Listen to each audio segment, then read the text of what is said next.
오늘 하루 종일 하는 거에서 제일 중요한 걸 오전이 아니지. 처음 두세 시간에 다 합니다. 그래서 빈혈, 지혈장애, 뭐 이런 것들 제일 중요하니까요. 잘 보셔야 됩니다. 여태까지 한 거 그렇게 어렵지 않으셨을 거라고 생각을 하고요. 다음에 지금부터 하는 것도 그렇게 어렵지 않습니다. 일단은 에이플라스틱 아니미아라는 게 있긴 한데 얘는 아까도 얘기했지만 판사이토페니아로 와요. 왼쪽이 정상 본메로우 사진, 오른쪽이 에이플라스틱 아니미아 환자 본메로우 사진이고요. 치료를 물어볼 수 있는 게 저거밖에 없어요. 조혈 모세포 이식. 그것도 HLA 매치드 시블링 도너에서 받는 형제 자매에게 받는 조혈 모세포 이식. 이게 유일하게 완치할 수 있는 방법입니다. 근데 여기서 다음 문제 보면 이제 우리가 판사이토페니아 때 어떤 병들을 감별해야 될까 이런 것들이 나옵니다. 40세 남자가 어지럼 때문에 왔는데 WBC 2500, 헤모글로빈 8, 플레이트시 57,000으로 판사이토페니아예요. 우리가 판사이토페니아로 환자가 왔을 때 우리가 감별해야 되는 게 에이플라스틱 아네미아. 근데 제일 먼저 감별을 해야 되는 게 아까도 좀 얘기했지만 메갈로블라스틱 아네미아도 여기 들어갑니다. 4번. 메갈로블라스틱 아네미아 들어가고요. 그 다음에 에이플라스틱 아네미아, 그리고 MDS, 라번, 노인에서는 마이로디스플라스틱 신드롬, 그리고 급성 골수성 백혈병도 판사이토페니아로 올 수 있어요. 가나다라가 다 맞는데 가나다라 정도만 알고 계셔도 되지 않을까 싶어요. 일단 판사이토페니아로 오면 이 정도다. 그럼 판사이토페니아로 왔을 때 이 넷 중에서 어떻게 감별을 할 거냐라는 건데요. 답어는 감별이 쉽죠? 답어는 뭐 MCV가 100보다 크고 뭐 힌트가 엄청 많이 나오니까 답어는 뭐 판사이토페니아인지도 모르고 풀 수 있을걸요 아마. 답어는 고민이 안 되고 가하고 나하고 라인데 나 같은 경우도 쉽게 줘요. 우리 몸에 페리페럴 블러드에는 블라스트가 있으면 돼요 안 돼요? 안 되죠. 블라스트는 하나도 없거든요 페리페럴 블러드에. 근데 페리페럴 블러드에 블라스트를 주면 무조건 나번입니다. 아 이거 백혈병이네. 그래서 블라스트를 보면 나번인 줄 알 수 있고 가번하고 라번이 사실 본메로를 안 하면 가하고 라가 감별이 쉽지 않거든요. 근데 일반적으로 라번은 완전 노인 환자에서 오는 병이에요. MDS. 그래서 노인이면 라번을 한번 의심해 보시고요. 젊은 나이면 뭐 라번은 불가능하니까 가번. 이렇게 나이에 따라 한번 고민할 수 있고요. 라버는 원칙적으로는 사실 이 본메로우를 해봐야 정확하게 진단할 수 있습니다. 어쨌든 그렇다. 대강의 구별이 그렇다. 29세 여자가 판사이토페니아로 왔다. 진단을 위해 우선 시행할 검사는 특별한 원인 안 보이면 그리고 뭐 이거 누가 봐도 메갈로블라스틱 아네미아야. 뭐 이런 거 아니라면 판사이토페니아로 오면 1번을 해야 됩니다. 본메로 바이옵시. 그래야 우리가 에이플라스틱 아네미아인지 MDS인지 뭔지 알 수가 있습니다. 류케미아인지.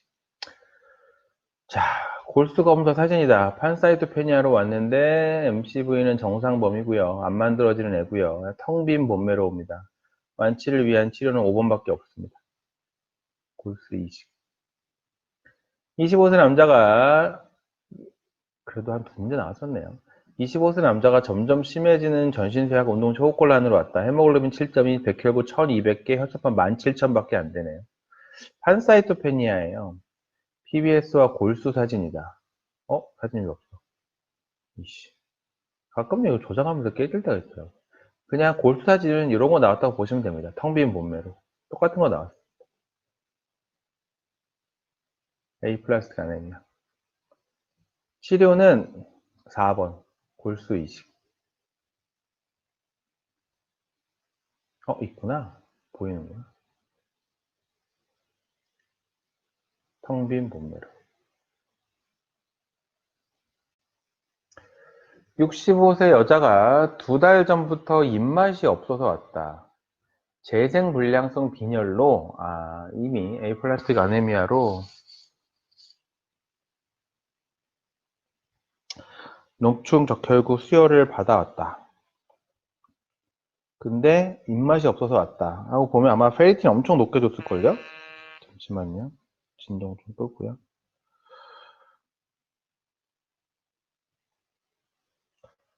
조치는 헤모글로빈 7.2, 백혈구 1200개, 뭐 이거야 뭐. 레티큘, 그물적 혈구 0.5, 페리틴 1050. 우와. 페리틴 이렇게 올라가면 여러 가지 문제가 생깁니다. 간 수치 올라가고요, 일단. 헤파타이티스 생기고요. 그 다음에 췌장염도 생길 수 있어요. 췌장도 망가질 수 있고. 조치는 4번입니다. 이거 킬레이팅 에이전트인데요. 철분 떨어뜨려주는, 뭐 이런 철을 감소시켜주는 그런 치료입니다. 4번. 이런 걸 우리가 뭐라고 불러요? 이렇게 철분이 몸 안에 너무 많이 쌓여서 문제가 되는 거? 헤모크로마토시스라고 합니다. 헤모크로마토시스. 이 환자는 수혈 때문에 생긴 거라서 세컨더리 헤모크로마토시스 뭐 이렇게 부르는데요. 답은 4번입니다.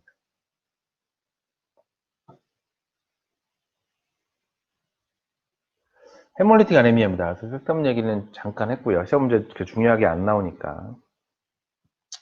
헤몰리틱 아네미아는 많이 나옵니다. 일단은 우리가 빈혈로 환자가 오면 헤몰리틱 아네미아인지 아닌지를 봐야 되는데요. 뭐 힌트가 몇 가지 있어요. 레티큘로사이트를 10% 이상 높게 주는 것도 있고요. 그리고 황달을 주면 거의 확실하죠. 그 외에도 사실 검사 중에서 제일 도움이 되는 게 합토글로빈이거든요. 합토글로빈이라는 애가 감소하면 이거 뭐 무조건 헤몰리틱 아네미아인데 시험 문제에서 합토글로빈이라는 걸 준 걸 한 번인가 밖에 못 봤어요. 그래서 대부분 안 줘요. 합토글로빈은. 만약에 줬다. 그러면 얘를 보시면 돼요. 얘가 낮으면 무조건 헤몰리틱 아네미아예요. 그래서 황달, 뭐 합토글로빈 뭐 이런 걸로 어느 정도 알 수 있습니다. 그 다음에 이제 우리가 혈관 내, 혈관 외를 구별을 해야 되는데 좀 이따가 나와요. 어떻게 구별하는지. 헤모글로빈에미아, 헤모글로빈 유리아 이런 말 나오면 그거 혈관 내 용혈이라는 뜻이에요. 자, 다음 페이지 보시면 혈관 내란 얘기는 말 그대로 혈관에서 깨진다는 얘기고요. 혈관 외라는 얘기는 RBC가 스플린에서 깨진다는 얘기입니다. 그래서 헤모글로빈 에미아, 헤모글로빈 유리아라는 거 인트라베스큘라에서만 나타나요. 이게 왜 그러냐면 익스트라베스큘라라는 거는 스플린에서 깨지는 거라고 했잖아요. 그럼 스플린에서 RBC가 깨져요. 그러면은 스플린에서 이때 RBC가 깨졌을 때 나오는 헤모글로빈들을 다 처치를 해요. 스플린 안에서. 이게 혈중으로 나오지 않아요. 헤모글로빈 같은 것들이. 근데 혈관 안에서 RBC가 깨지면 이 RBC 안에 있던 헤모글로빈들이 그대로 혈중에 노출이 되죠. 그래서 헤모글로빈에미아 같은 게 생기는 거. 말 그대로 비장에서 이 익스트라베스큘라라고 하는 게 비장을 얘기하는 거기 때문에 익스트라베스큘라 헤몰리틱 아네미아 때 가장 손쉽게 여러분이 볼 수 있는 게 자, 일단은 CML도 CBC만 봐도 알 수가 있어요. 왜냐면 이 골수세포, 모세포라는 거를 주거든요. 시험 문제에서. 그래서 아, 류케미아구나 라는 거를 쉽게 알 수가 있습니다. 다만 어큐트 류케미아 같은 경우는 이 모세포 종류가 한 가지예요. 그 암세포 하나가 막 증식하는 거기 때문에 그 모세포 종류가 하나기 때문에 그냥 골수 모세포가 몇 %였다 이렇게만 써주는데 CML의 경우에는 달라요. 이게 CML이라고 하는 게 블라스트들이 분화를 하거든요. 이 어큐트 류케미아랑 CML의 차이는 뭐냐면 어큐트 류케미아는 이 암세포인 블라스트들이 막 증식을 해요. 그게 혈액으로 넘쳐 나오고 얘네들이 분화를 하나요? 아니요. 얘네들은 그냥 암세포예요. 죽을 때까지 그냥 이 상태로. 그런데 CML이라고 하는 거는 블라스트가 이게 병적으로 막 증식하는 게 맞는데 얘네들이 또 분화를 해요. 그러다 보니까 분화 과정에 있는 세포들이 여러 개가 다 보이거든요. 그래서 CML 같은 경우는 시험 문제 딱 보면 늦 골수세포, 골수세포, 풋 골수세포 이런 말들이 나와요. 여러 종류의 골수세포들이 보인다. 아마 사진도 아까 기억나실 거예요. 그래서 그런 걸 보면 아 이거 CML이구나 라고 알 수가 있고요. CML에서는 뭐 아주 중요한 건 아니지만 혈소판이 감소하지 않아요 거의. 아까 AML 때는 굉장히 혈소판이 많이 감소하거든요. CML에서는 오히려 약간 같이 증가합니다. 하여튼 CML인 거 모르기 쉽지 않아요 또 이것도. 시험 문제 볼까요? 60세 남자가 왼쪽 윗배가 불편해서 왔대요. 이거 스플레노메갈리예요. PBS가 다음 것 같다. 진단은 근데 PBS 안 봐도 이미 박스 안에 보면 늑 골수세포, 골수세포, 풋 골수세포 나오는 순간 답이 그냥 5번입니다. 아무 고민 없이. 사진은 그냥 다양한 모세포를 얘기하는 거고. 똑같습니다. 늑 골수세포, 골수세포, 풋 골수세포 혈소판 증가했어요. 자, 치료는 이마티닙.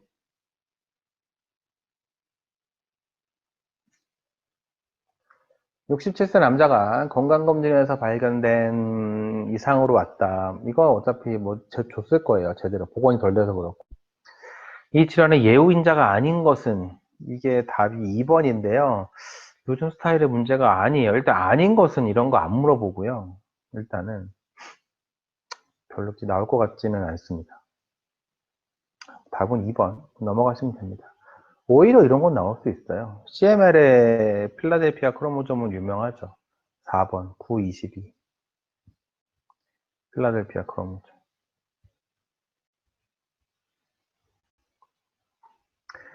59세 남자 환자가 최근 쉽게 피로해짐을 주소로 내원하였다.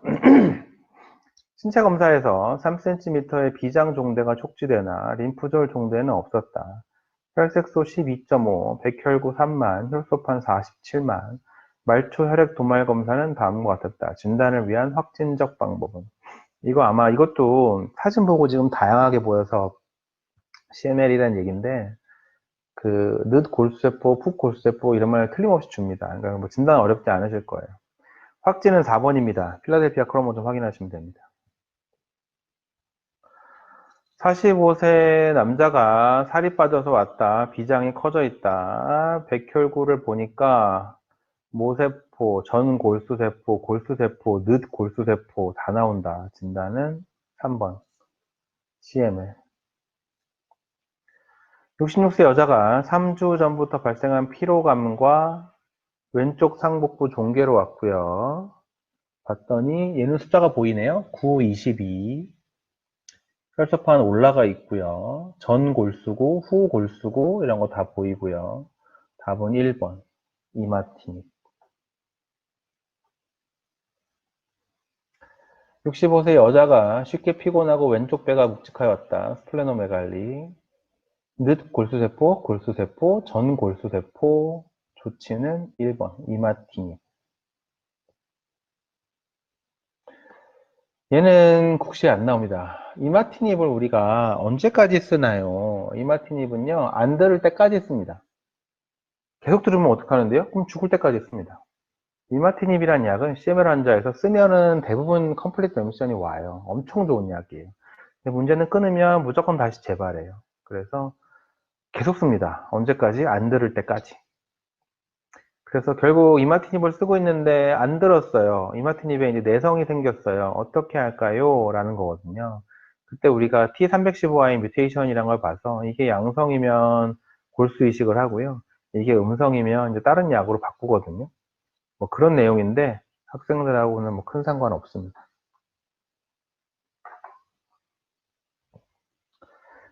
CLL은 진짜 한 번도 나온 적이 없습니다. 여러분 시험에. 그래서 그냥 신경 안 쓰셔도 될 것 같은데요. 지난주에도 한 명 환자가 왔었는데 저한테 루케미아라고 들었대요. 그러면서 막 뭔가 빨리 검사하고 막 치료해야 된다고 듣고 왔어요. 그래가지고 결과를 봤더니 CLL이더라고요. 그래가지고 환자한테 제가 한 말은 그냥 걱정 마시고 집에 가세요. 6개월 있다 오세요. 이러고 보냈어요. CLL은 경과가 굉장히 느린 병이에요. 진행이. 일단 CLL이 어떤 애인가요? 라고 하면 얘는 그냥 막연한 느낌으로 어떻게 이해하시면 되냐면 르케미아랑 림포마의 중간이네라고 보시면 돼요. 림포마는 말 그대로 림프절이나 림프 조직들이 막 커지는 솔리드 튜머거든요. 류케미아는 혈액 안에 혈액세포들이 막 증식하는 병이고 이 두 가지 성격을 다 가져요. 그러니까 백혈병처럼 림프구가 병적으로 증가해요. 혈액 안에 림프구가 병적으로 증가하는데 림프절도 커져요. 이게 림포마거든요. 그러면 림포마에서 근데 혈액에 무슨 문제가 생기진 않아요. 또 이런 약간 두 가지 성격을 다 갖는 림포마처럼 림프절이 커지고 그리고 혈액 안에서도 림프가 증가하고 이런 애들을 우리가 CLA라고 합니다. 림포사이토시스의 림프노드 인라지먼트를 주면 CLL이구나 라고 생각을 할 수가 있고요.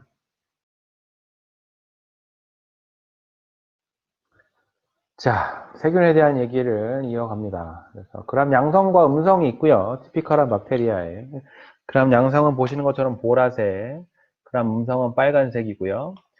지금 위에 사진에서 보이는 건 그람 양성 알균인데요. 막 길게 줄지어져 있는 게 아니고 두 개씩 묶여 있는 게 많거든요. 이거 S 뉴모니아의 스트랩토코커스 뉴모니아의 사진이에요. 그람 염색 순서 뭐 이딴 게 나오진 않을 거고 일반적으로 분류는 뭐 카탈레이즈 양성인 게 스타필로코커스 그 중에서 음성인 게 스트랩토코커스 그 다음에 그 스타필로코커스 중에 코아글레이즈 양성인 게 에스아우레우스 나머지를 코아글레이즈 네가티브 스타필로코커스라고 부르기는 합니다. 그래서 그람 양성에 알균과 막대균이 있고요. 그람 양성 알균은 스타필로 아니면 스트랩토예요. 엔테로코쿠스도 그람 양성인데 스트랩토코쿠스의 하나로 분류가 돼요. 엔테로코쿠스도. 그람 양성 막대균 같은 경우에는 네 가지가 유명한데 코리네박테리움 딥스테리아에 리스테리아, 바실루스, 클로스트디움, 클로스트리디움이라는 애가 있고요. 이 전체에서 클로스트디움만 어네오로브라고 보시면 됩니다. 그람 양성 막대균, 어네오로브, 클로스트디움.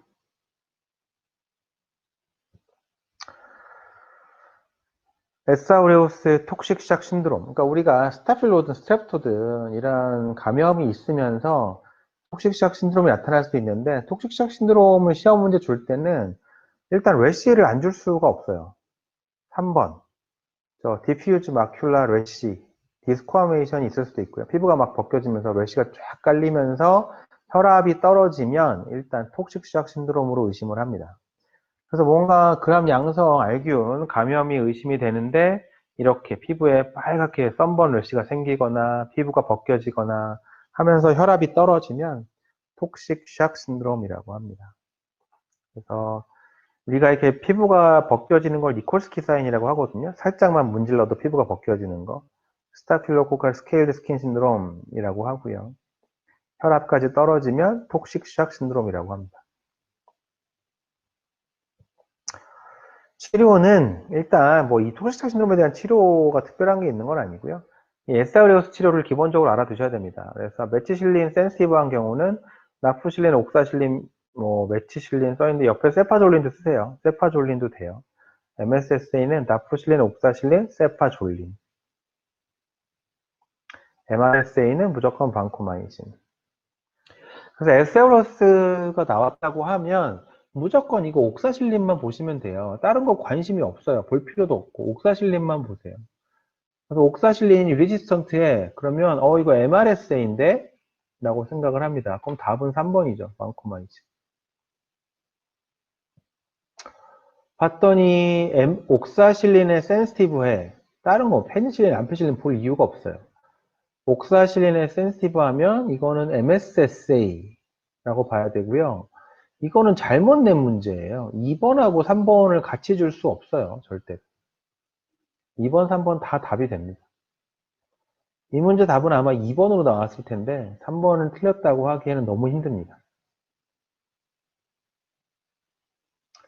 75세 여자가 기출문제 가볼까요?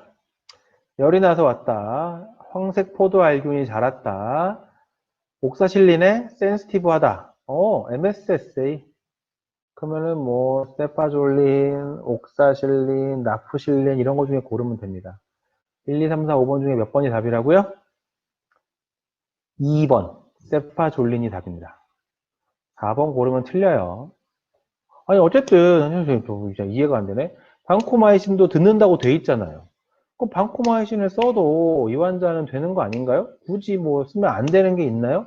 쓰면 안 되지. 무슨 말이냐면 MSSA라고 이미 확인이 됐으면 똑같은 MSSA 환자에서 세파졸린 쓴 거랑 반코마이신 쓴 거 하면 세파졸린 쓴 사람들이 훨씬 치료가 잘 돼요. 사망률이 반코마이신 쓴 사람이 더 높아요. 반코마이신은 살균력이 좋은 약이 아니에요. 엄청 떨어지는 되게 그지 같은 약이에요. 근데 왜 쓴다고요? 반코마이신밖에 쓸 게 없을 때 쓰는 거예요. MRSA 때는 다른 거 아무것도 안 듣고 반코마이신만 들으니까 어쩔 수 없이 쓰레기 같음에도 불구하고 어쩔 수 없이 그걸 쓰는 거고, 다른 약이 있는데도 반코마이신을 쓰는 건 말도 안 돼요. 효과가 굉장히 떨어져요.